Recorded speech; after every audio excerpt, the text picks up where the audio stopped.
we have a desire, and that desire is, where does the desire come from?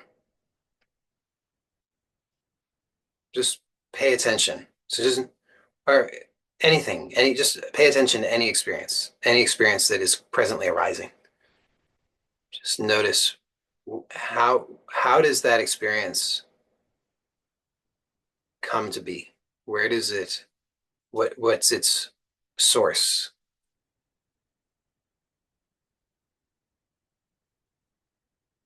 I mean, it's coming from this eternal, infinite reality. Couldn't come from somewhere else. So all here coming from this, it's all this, it's always this. But then notice as soon as it uh, as soon as there's some kind of labeling of it, as soon as there's some kind of recognition of it, this is, oh, I know what this is. This is breathing. This is feeling. This is good. This is bad. I like this. I don't like this. This is money. This is not money. This is health. This is not health. This is me. This is not me. As soon as that kind of thing is occurring, that's the mind. The mind, which is reducing, labeling, separating. And it's referring to the past. But the actual reality of what it is that's being referred to is actually coming from and is only this eternal, infinite reality that's present. Couldn't be anything other than that. So another way of saying that is, is infinite, pure energy that's non-differentiated. And then it enters into, or it takes form, and that form is synonymous with mind. It's a separating and labeling. And the habit is, because this is what the mind does, is it refers to the past. So it says, oh, I know what this is. So that's the habit. But there has to be some way for newness to enter. And actually newness is always entering because this is the infinite reality is always new. So as it emerges in form, it's always new, but then there's, as I say, this tendency to go to the past, and that's fine because it's part of the process, but we want to hold it lightly. So just notice as this newness is entering, the mind is going to try and do something with it, and it's going to say, oh, I know what this is. What is this? Oh, it's $1 million. It's a desire for $1 million. And if we just attach to that and say, okay, now I know what it is. It's $1 million. Then we miss the opportunity. Then it won't be new. You won't actually be able to fulfill that. You'll only be able to just go and repeat the past, which was unsatisfying. So in order to really allow for the emergence of that which is new, which can be truly fulfilling, we need to be without attachment.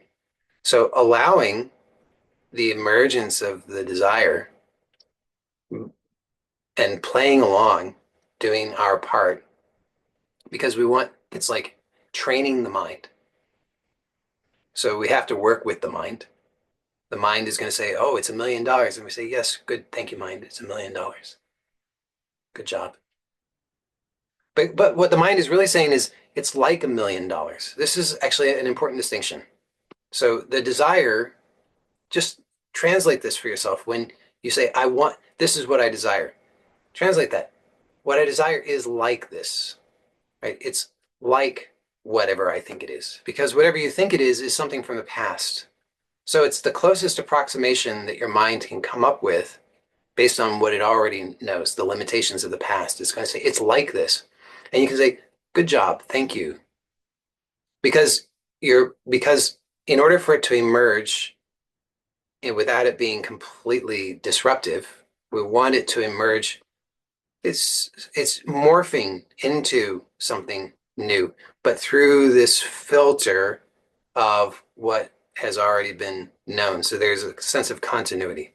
So the mind says, it's like $1 million. And you say, yes, thank you. It's like $1 million. And you say, and now let's look at it again. The mind says, oh, it's still like $1 million. Okay, thank you. It's still like $1 million. But you just keep allowing this. And if at any point you become too rigid and you say, it has to be $1 million and it's not $1 million. There's something wrong. It's not happening. It's not working. Now I'm upset. I need the $1 million. I need it today. If I don't have the $1 million, then nothing's going to work out for me and everything's going to be bad and I'll always suffer.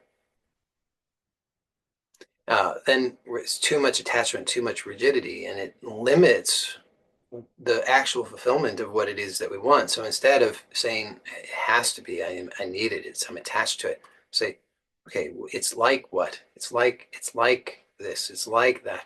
Just keep allowing that and then notice, okay, so then the mind will say, and what I'm experiencing presently seems to be in contrast with what I imagine it should be like, right? So I think it should be like $1 million. And what I'm noticing or what I perceive that I'm experiencing is that my bank account says that I have overdrawn my account.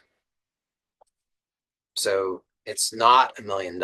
And therefore, the mind wants to say, it's not working. This is bad. It's never going to work. I'll always suffer.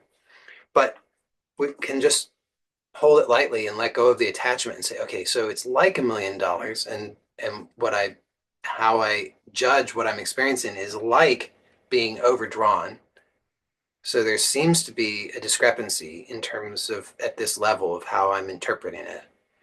But let's just keep allowing this to emerge. There's something emerging. Let's just keep allowing it to emerge. So instead of having the attachment to the past limitations, just keep allowing the newness to emerge, but playing within the structure of the mind.